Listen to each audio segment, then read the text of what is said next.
Welcome to the Great Detectives of Old Time Radio. From Boise, Idaho, this is your host, Adam Graham. If you have a comment, email it to me, box13@greatdetectives.net. Follow us on Twitter at Radio Detectives and become one of our friends on Facebook, facebook.com/Radio Detectives. In a moment, we'll get started with today's episode of Boston Blackie, right after a word from our great sponsors at audible.com. The original air date is March the 12th of 1946, and this one is the Lee Chow murder. Before the show starts, I want to let you know about an offer from our sponsor, audible.com. Audible is offering our listeners a free audiobook with a 30-day trial membership. Just go to audible.com/try-now to browse through their amazing and ever-expanding catalog of audiobooks and audio programs. This month, I'm recommending The Labors of Hercules by the great Agatha Christie. The plot is that Poirot, having been challenged by a physician, sets out to best his namesake and carry out his own 12 labors of Hercules before he retires. This is one of my all-time favorite detective short story collections. Christie sets out to give Poirot a mystery to solve that evokes the mythical adventures of Hercules in a clever and interesting way. These stories are highly creative and often have a strong comedic angle. In my opinion, the TV adaptation, which lumped them all together like it was some novel, kind of missed out. The best way to experience this is this audiobook read by Hugh Fraser, the great British actor who played Hastings in the Poirot TV series. However, you can choose any audiobook that Audible offers for your free trial. Just go to audible.com/try-now to start your subscription today.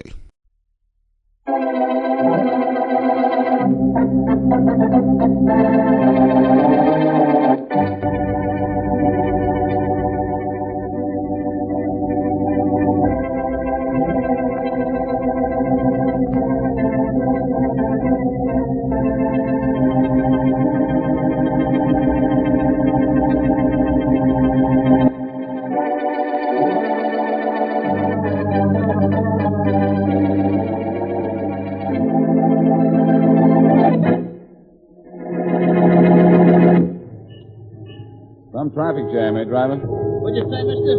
Some traffic jam. You said it. Things like this make me wish I was back in the country driving a wagon load of hay. Are you from the country? No, but I can dream, can I? Hey, lady, if you can't get in... I know. This cab is taken, beautiful, and well taken. I know it is, Boston Blackie, and I'm taking it with you. Who am I to argue with a beautiful girl? There's a break in the traffic there. Let's get going, driver. Okay. All right, beautiful. Let's have I'm an Carol Ward. I've been following you in another cab ever since you left your apartment. Oh, and in the traffic jam, you switched cabs, huh? Yes. I've got to talk to you. You're Carol Ward, huh? Uh-huh. Well, you're also excited. What you're wearing this morning is a tip-off that you're dressed in a hurry. Oh, is it? Your coat is black, your handbag is brown, your shoes are blue, and your stockings are two different shades, all of which, of course, means that you were excited this morning and you're dressed in a hurry. Sorry to disappoint you, Mr. Boston, Sherlock Holmes Blackie, but I always dress like this. I'm colorblind. All right. I was wrong about the reason for what you're wearing. But I'm sure I know why you want to talk to me. You're in trouble. Wrong again, Blackie. I'm not in trouble. You are.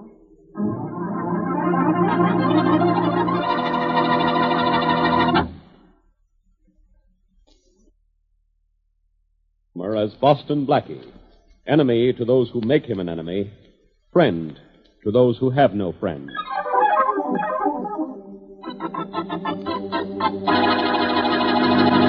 Would you like to say that again, Miss Ward? I don't know why it needs repeating, Blackie. I simply said, I'm not in trouble, you are. Look, you and your friend Miss Wesley have a reservation for dinner at Lee Chow's Chinese restaurant for tonight, haven't you? For 8 o'clock in our favorite booth, number 3. You have to make a reservation at Chow's or you don't get in. Well, don't go to Lee Chow's tonight. Why not? Will I get a splinter from the chopsticks? Just don't go there, please. But why not? Miss Wesley and I both like Chinese food, and Lee Chow's has the best food in town, Chinese style. I know, but tonight Lee Chow's menu includes trouble. American style.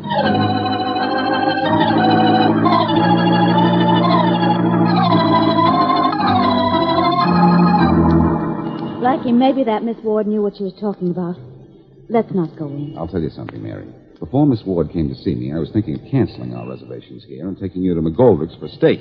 Why didn't you? I was going to, until I was warned not to come to Lee Chow's. Then I just had to come. Let's go in, huh? Blackie, please. Mary, please, let's not worry about stupid things. Let's go in and worry about our appetites. Well, all right, but I have a feeling. I have a feeling, too, a hungry one. Okay. Ladies first. That's the first nice thing you've said to me all day. Oh, for goodness sake. The place is empty. Not completely, Mary. We're here. Here comes Lee Chow's son. Good evening, Mr. Blackie. Miss Wesley, good evening. Good Hello, evening, George. Where is everybody? It's the most strange thing. Everybody is late tonight with the exception of you and Miss Wesley. Oh, we're always on time for your food, George. Thank you, Miss Wesley. You are most kind. Where's your dad, George? Don't tell me he's the cook tonight. No, and it is most unusual, Mr. Blackie. I have not seen my father all afternoon. Oh, that is funny. It's most peculiar. He's always here at 6 when I come to work. When I arrive this evening, only the cook is here. You did not come to share my troubles, only my food. You will want your usual booth, of course? Number 3. That's the one you reserved for us, I hope.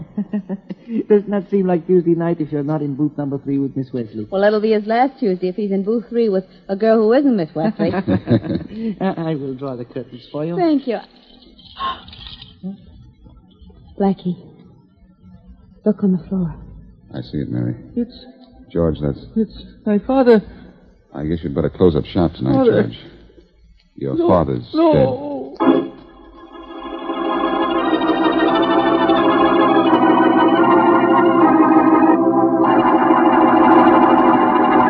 Is everything just the way it was, Blackie? Just as it was, Faraday.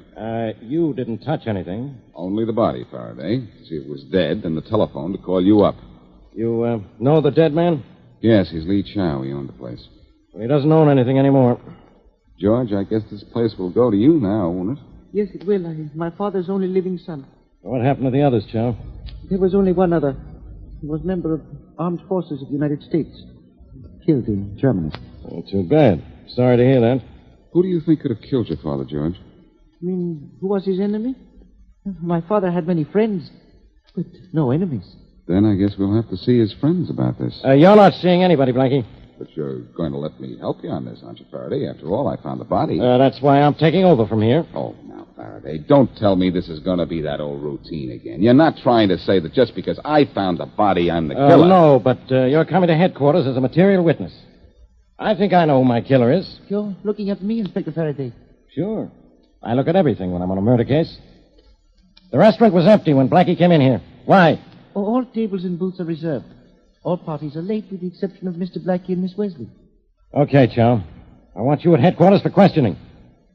But I think you're in the clear. Then I'm your chief suspect? Don't be so conceited, Blackie. You're not my chief anything, except nuisance. It is permitted to answer the telephone, Inspector. Yeah, go ahead, Chow. Thank you. Lee Charles, good evening. Hello. Is Boston Blackie there? Yes, one moment, please. It's a call for Mr. Blackie. Thanks, George. Probably Mary calling wait, to see before what... you answer that, Blackie. What's the matter, Faraday? Just wait. George, does that phone have an extension? Yes, Inspector, on the reservation desk over there. Thanks. All right, Blackie, you can take that call, but not till I say I'm ready. Aren't you clever, Faraday? All you're going to do is hear Mary say she's worried about me. Yeah? Well, I'm listening in, just in case she says something else. Okay, Blackie, you can take the phone from George now. Thank you, teacher. Here it is, Mr. Blackie. Thanks, George. Hello. Hello, Blackie. Yes? This is a friend. Hello, friend. What's friendly? Thanks, Blackie. Thanks a lot Thanks? For what? for the job you did. Hey, listen, what's the It idea? was What? a great job, Blackie. None of the gang could have done it better. Hey, now, wait a minute. Hello? Hello? Hello? Hello is right, Blackie. I think you and I are going to say hello to headquarters. Put that receiver down. Now, listen, Faraday, I know what you're thinking, but it's I know all... what you're going to say, Blackie. You're being framed. Isn't it obvious that I am? You look good in a frame, Blackie. But you're going to look better in a cell. Come on.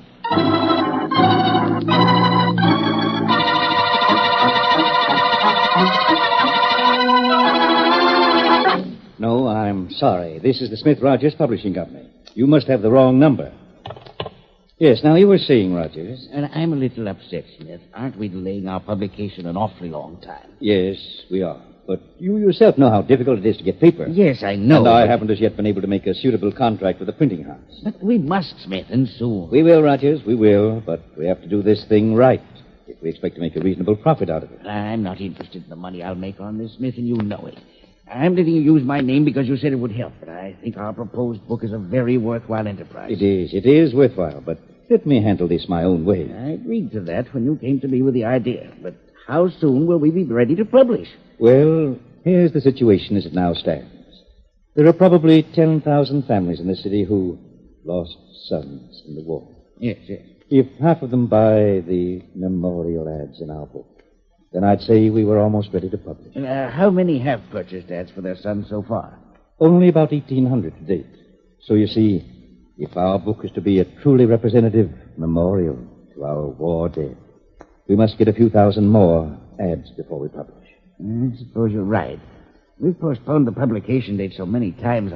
Aren't we getting complaints from those who have already bought ads for their sons? No, we aren't having much trouble in that direction. 1 or 2 people have inquired as to when we'll publish our book, but I've sent a man to explain to them that... Excuse me. Of course. Come in. Hi, Mr. Smith. Oh, Weaver, come in. I done what you told me to, boss. Oh, Weaver, I don't think you've ever met my partner. No, I ain't. Mr. Rogers, this is Weaver, one of our solicitors. How do you do? And he's doing a good job, too. I done a great job a couple hours ago, Smith. I took care of that Lee Chow guy just like you told me. Yes, that's fine, You Weaver. Now... took care of him, Weaver? It sounds as if you do business in a rather unfriendly way. You don't understand, Rogers. Weaver has a... What the boss means, Rogers, is I get what I want out of a guy. Or I give him what's good for him. Weaver, that'll be all. What's the matter, boss? What are you sore for? You told me to kill a guy, and I done just like you says I should. You did what? Knocked the guy off. He was griping so much that Weaver, come outside with me a minute. Well, okay, boss, but what are you so You sore? killed a man. You killed... Smith, I don't understand this. Don't get excited, Rogers. It isn't what you think at all. I'll explain in just a minute. You certainly will. Outside, Weaver. Okay, boss, but... I'll be right with you, Rogers.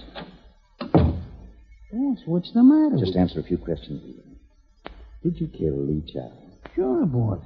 He was complaining about not seeing the book yet, wasn't he? What did you do? Well, first I plugged the guy. Yes. Then I calls up all the parties who'd got reservations in the joint and cancels them. Uh-huh. But I don't call Boston Blackie and cancel his. So when Blackie gets to Chow's, he's the only one in the joint. When he finds the body, the cops nab him for bumping the guy. Good work, Weaver. Sure. Then I called Blackie while the cops were still there. You like what I done, huh? I think you did a great job killing Lee Chow. Yeah. It was a pleasure. I done a good job, huh, boy? A great job, Weaver. You made only one mistake. Now, what'd I do wrong? You talked in front of Roger. Well, ain't he your partner? Don't he know we're taking dough from the suckers? And we ain't never going to publish no book? No. He thinks we're on the level. And he certainly had no idea till now that we'd kill anyone who got in our way. Oh, boy, he's dumb, ain't he? He don't know nothing. He didn't know anything until you told him everything. Oh, that was a mistake, huh? Yeah. But your last one, Weaver. Hey, boss, what are you fiddling with that gun of yours for? I'm putting a silencer on it. You're going to knock off Rogers, huh? Kill Rogers? No. I'm going to kill you.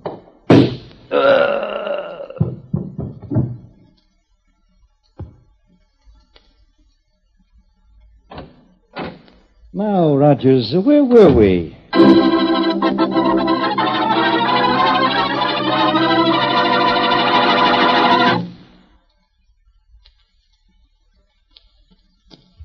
And now, back to Boston Blackie.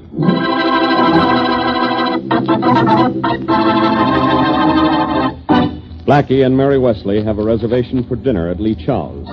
But a mysterious Carol Ward warns Blackie not to go to the Chinese restaurant. So Blackie goes. There, he finds the restaurant empty and Lee Chow murdered. While Faraday is investigating, Blackie receives a phone call congratulating him on a fine job. Meanwhile, Lee Chow's real killer is himself shot and killed by his boss. As we return to our story, the boss's partner, Rogers, is telling Carol Ward about the death of Lee Chow and Lee Chow's killer. I just had to come up and see you, inasmuch as you work with Smith and me, Miss Ward, even though I know it's terribly late at night. Well, that's all right, Mr. Rogers. I was awake when you called me. I'm very glad you said you would see me, because I just had to talk to someone, and you're the only one I feel I can trust. Well, what's the matter? Miss Ward, I'm certain you'll be as appalled by this as I was. But Mr. Smith ordered one of our salesmen to kill a client of ours who was complaining. What? Yes, a man named Lee Chow was shot and killed by one of our men, a fellow named Weaver. Weaver killed somebody? Why? It seems like this Lee Chow was complaining that we were delaying the publication of our book too long. Yes, I know we're delaying, Of course, but... there's a reason for the delay, but we don't kill clients who complain. Mr. Rogers, Yes. you're sure that Weaver killed Lee Chow? Yes, the worst of it is that Smith, my own business partner, ordered this Weaver to kill him. What? And worse yet, Miss Ward, I'm afraid Smith has now killed this fellow Weaver. Oh, good heavens. Well, Miss Ward, we aren't in legitimate enterprise dealing with businessmen. We're mixed up with a gang of cutthroats and killers. Oh, well, what do you think we ought to do? Call the police, of course. Do you think it's safe? If this man Smith has killed 2 people already, he'll think nothing of killing 2 more. If we can get to the police at once, we'll be safe. Yes, I guess you're right. Smith didn't follow you here, did he? No, I made sure no one followed me. I'm sure Smith doesn't suspect we're doing this. Well, I guess you're right. If we work fast, we'll be safe enough. I'll call the police right now. Good. Oh, you know the number? Oh, it's on the front of the phone book here. Oh, yes. Smith Rogers Publishing Company. Hello, police department? No, you have the wrong number. Yes, I want the police department. This is Carol Ward. Carol, what's the matter with you? I'd like to speak to the man in charge. What? Oh, you're in charge. Fine. Tell him everything, Miss Ward. I will, Mr. Rogers. Carol, Rogers is up there? What for? It's about the murder of Lee Chow. I know who killed him. What? Who told me, did you say? Well, You can tell him it's all right. Mr. Rogers told me all about it. He's here now. He knows who killed Lee Chow. A man named Weaver. And he knows that Weaver is dead, too. A man named Smith killed him. Oh, that's dirty. He's going to the police, is he? Yes. Yes, we both come right down if you want us to. Or would you rather come up here and talk to us? Hold him there, Carol. I'll be up right away. You'll send your man up right away? Yes, Carol. Keep him busy till I get there. I will. Goodbye. Are the police coming up here, Miss Ward? I'm worried. In a few minutes, you'll have nothing to worry about, Mr. Rogers. Believe me.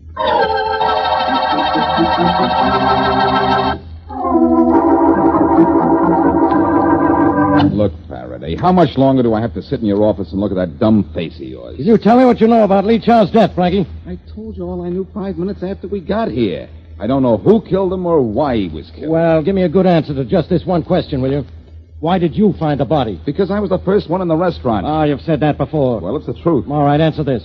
Why did that friend call you up and say you did a nice job? To frame me, of course. Find him, Faraday, and you'll find the clue to Lee Chow's killer. Yeah? Inspector. Get out of here, Rollins. Can't you see I'm busy? Yes, Rollins, he's busy as usual and getting nowhere as usual. Quiet, Blackie. You mean it, Inspector? I mean it. Fine, now don't complain when I won't talk. You'll talk. You'll never get out of here. Rollins, are you still standing there? Yes, Inspector, and I think I have something you ought to know about. All right. Make it brief. Mrs. Charles Rogers just called up, said her husband is missing. You interrupt me in the middle of a murder case to tell me that. Oh, wait a minute, Inspector. I've got a complete description of the guy and what he's wearing written down here. Rollins, I ought to... He was wearing a tan suit, tan snap-brim hat, brown top coat, brown shirt, and a red and brown polka dot tie. I don't care if he was wearing no tie or a rope around his neck. I'm investigating a murder, and you have the nerve to come in here and Listen, tell... Inspector, here's the thing that's important. No. This Mr. Rogers' wife says when she last heard from him, he was going up to see Boston Blackie. What? Going up to see me? Yeah, to see you, Blackie. And his wife's afraid something's happened to him. Well, nothing's happened to him. I haven't been in my apartment all night. He's probably just up there waiting for me. Come on, Blackie. We're going up to your apartment. We don't want to have this missing guy missing any longer.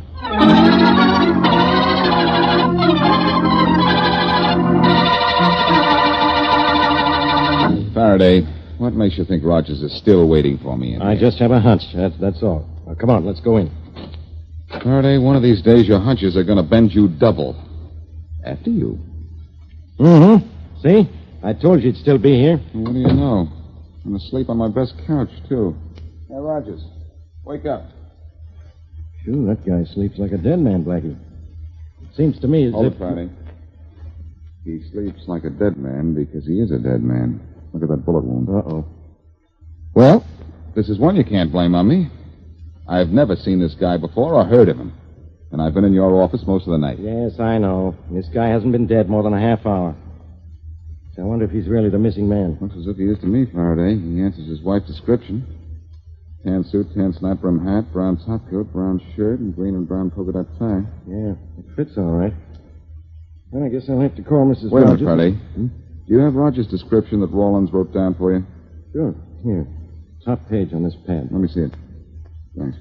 Well, the description fits. Guess I'll call headquarters and have Mrs. Rogers... Hold it, Faraday. The description doesn't fit. Not quite.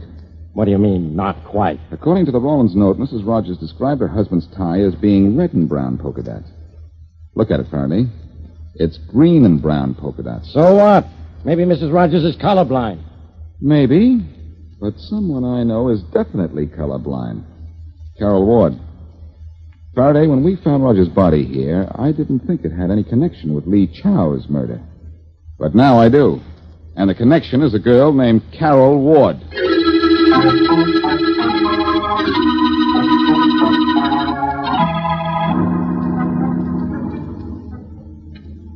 Can you get the apartment door open, Blackie? Yes, if you'll keep your back turned while I jimmy the lock. Don't want you to know any of my secrets. All right. Are you sure this is Carol Ward's apartment? Well, we found Rogers' address in his wallet and Carol Ward's telephone number on the desk pad at his house. Your telephone cross file says... Okay. I guess we're at the right place.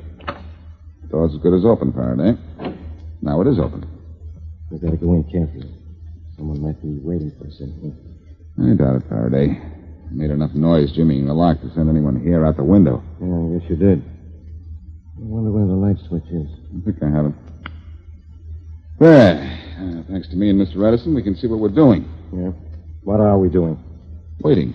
And with the door open, too. I think we'd better close it. Sure. You know, Faraday, I have a hunch Rogers was killed in this apartment and then taken over to mine. Yeah? What makes you think so? Just a hunch, that's all. Maybe if we look around the... Oh, somebody's coming. Let me handle this. Hi, Faraday. I'll be behind these curtains. Shh. Hello. Hello, Mrs. Rogers? Hello, Blackie. What are you doing up? What did you call me? Mrs. Rogers. You are Mrs. Rogers, aren't you? What gave you that idea? I'm Miss Carol Ward. You said you were Mrs. Rogers when you called the police. I'm not Mrs. Rogers. I never called the police. I think you'd better get out of here before I call them now. I'll call them myself in a minute, Miss Ward, to arrest you for the murder of Charles Rogers. You get out of here. I don't know anyone named Rogers. No? Then how did this blood get on your skirt? What? Right there, Miss Ward, a large blood stain. It shows very red against the blue material it's on. Where? I can't see it. You can't see it, Miss Ward, because you're colorblind. But I'm not blind to colors or anything else. I see it, and the police are going to see it, too. Oh, please, you've got to believe me. I didn't kill Rogers. Smith did. Who's Smith? My boss. He killed Weaver, too. That's why he had to kill Rogers. Rogers was going to the police to tell them about Smith. All right. Smith killed Rogers. Who's this fellow Weaver? He killed Lee Chow. Why? Smith told him to keep Chow from going to the police. Smith's the one you want. I knew he ordered Chow to be killed, and I know he killed Weaver. I saw him kill Rogers, but I had nothing to do with any of the deaths. You're going to have a lot to do with Smith dying in the electric chair. Where is he? I don't know. Where is he? I don't know. Look, you told me this much. Tell me the rest, and the police may go easy on you. I won't tell the police anything. Oh, won't you? No. And what can you do with what you know? Just help Inspector Faraday if the police remember your story. Come out from behind the curtain and take a bow, Inspector.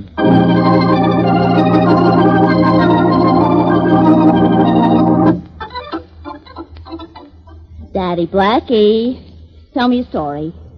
Where were you? All right, Mary. Just sit on my knee like a good little girl. Oh, goody. Now, what story would you like to hear tonight?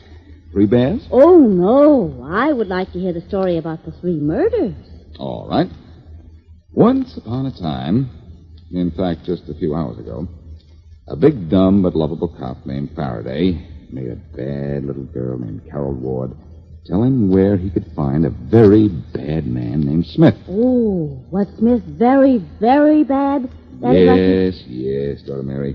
He was very, very bad. He was selling memorial ads to people who lost sons in the war.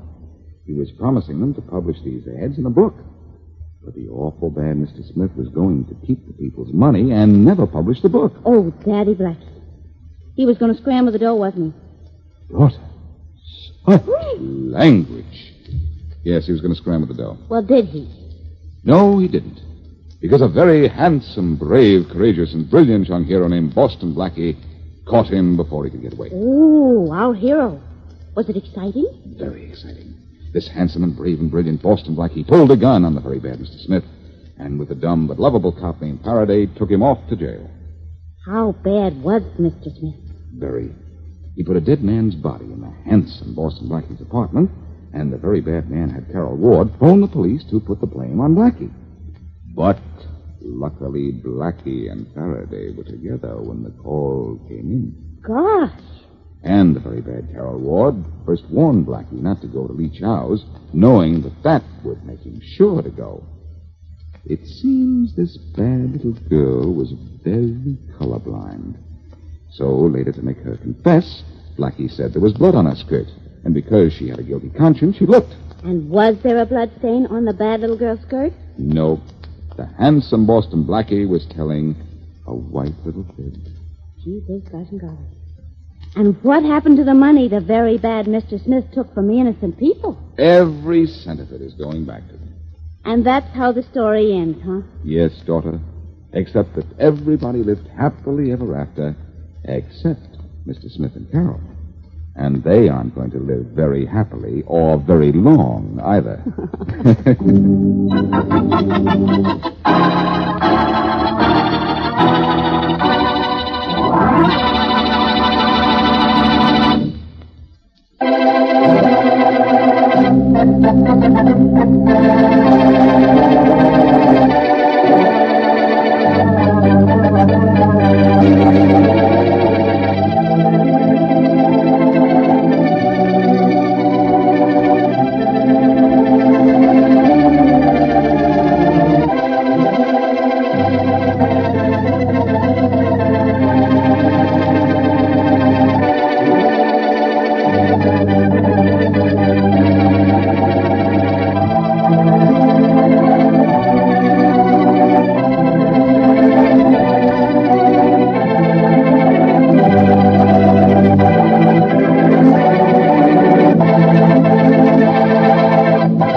This is Andrea J. Graham, author of the Web Surfer series, Oh, and of Madam's Wife. You're listening to the Great Detectives of Old Time Radio.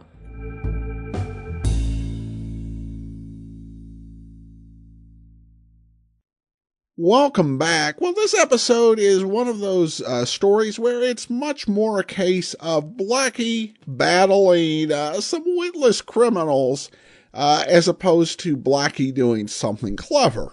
The faking of bloodstains was probably as clever as it got, and even that was somewhat of a cheap trick on somebody who was colorblind. But this plan and the way the criminals acted, I mean, they couldn't have done worse if they were trying to get caught. And I don't want to go through all the details of how their plan was flawed, but I'll just pick on one, which is when the woman pretended to be Mrs. Rogers in order to report Mr. Rogers' death. Was there actually a Mrs. Rogers? Police might ask, did you call about it? And she might be shocked to find out her husband was dead. What do you mean you're shocked? You're the one who called us. And also, a lot of people who have color blindness will find ways to operate around it. I remember reading one Ellery Queen mystery, which made a lot of sense, where the victim arranged beforehand to have clothes that actually matched and would look good and not look weird. And certainly not everyone